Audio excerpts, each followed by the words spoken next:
Welcome back, Optical Mechanic here. This is just another little update to my previous short video that I did recently. I was just to help try and get better footage when I'm machining on the lathe.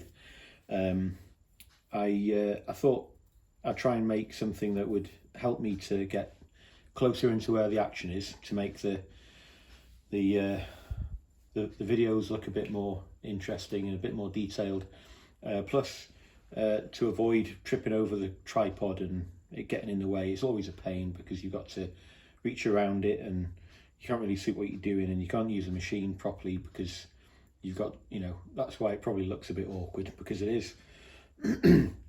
Anyway, so on my previous video I showed how I made a little adapter to mount my GoPro onto the tool post, effectively near enough onto the tool post.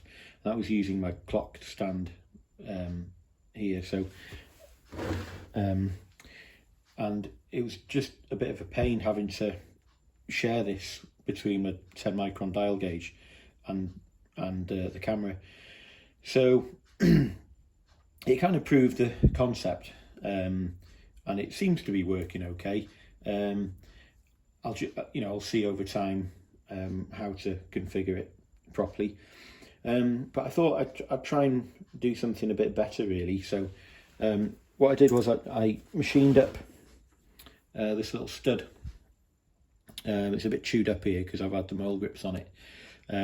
So when I get down to the unit next, I'll put this on the bridge port and I'll machine some spanner flaps onto it, so it's a bit better than this.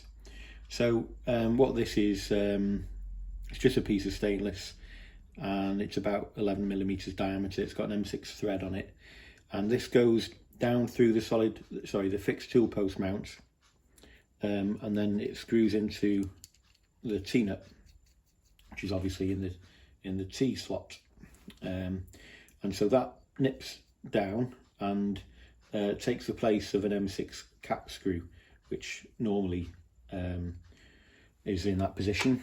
So it means that I can just use that fixing instead of having to drill and tap another hole on the machine, which I don't really want to do for the sake of holding a camera. I thought this would be a neat solution, so I'll show you that in a minute on the machine.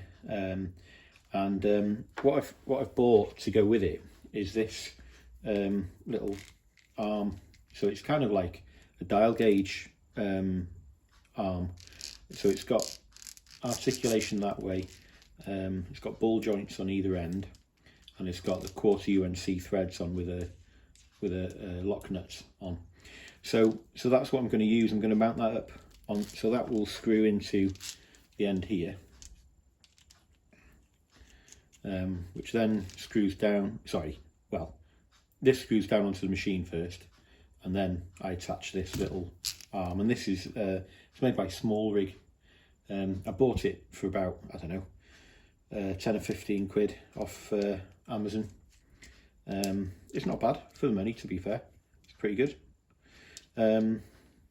So yeah, next I'll put this on the machine, and I've also got some footage of me machining this, and it's a little bit of a sneak preview for a video that I've got coming up, because I want to do a video on setting up tool libraries with a DRO. And so I've got some footage that shows me how, when I change my tools, you can see that the different offsets are activated when you select a different tool. So there's some footage of me machining this. It's only a simple little part, didn't take long. So yeah, stay tuned. I'll show you this on the machine in a second. Right, so I'll pop the T-nut back in there. Make sure the holes lined up.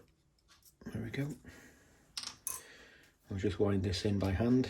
I'll give it a nip with the mole grips, which is a bit rough really, but I'll be machining spanner flaps on there anyway.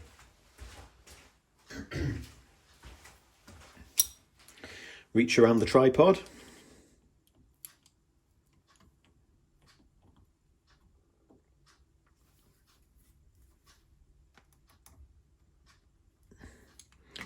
just give that a nip. Doesn't have to be mega tight. Yeah, so that fits quite nicely into there. It's not too obtrusive, it doesn't get in the way of anything, it's just kind of, you know, it's a bit weird looking with that sticking up there, but it needs to come up high enough to clear the lock nut, which I'll show you now.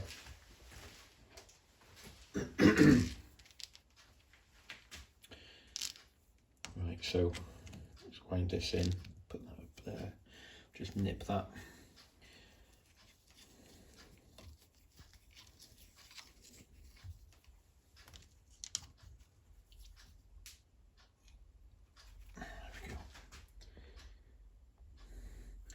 Okay, so we'll zoom out. So let's unlock this now. So, right, so depending on which camera I use and so forth, that'll determine where this actually goes, but you know, that's okay, it's not quite tight.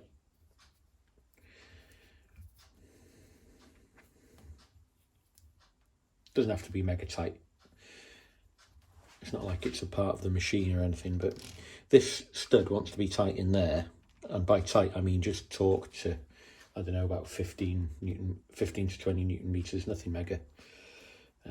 But yeah, we've got a good range of articulation, which is good. So, you know, what I'll need to do is put this in a place where I can still get full use of the locking lever for the tool post. And then I want to, the tool will be here, and then I'll be looking down in that direction. So I've done a little test cut with this, so I just machined a little bit of offcut of stainless a minute ago. So I'll drop some footage of that and you can see what it looks like. It's early days, it's literally the first bit of film that I've taken with the camera in this position, mounted on here. So see how that looks, and yeah, and as I said, I'll be following up with another video showing how I set up the tool library in my DRO. So for now there'll be a bit of footage of me machining with this camera setup, and then also a bit of footage of how I made this little bobbin on there. All right, so I'll drop that in now.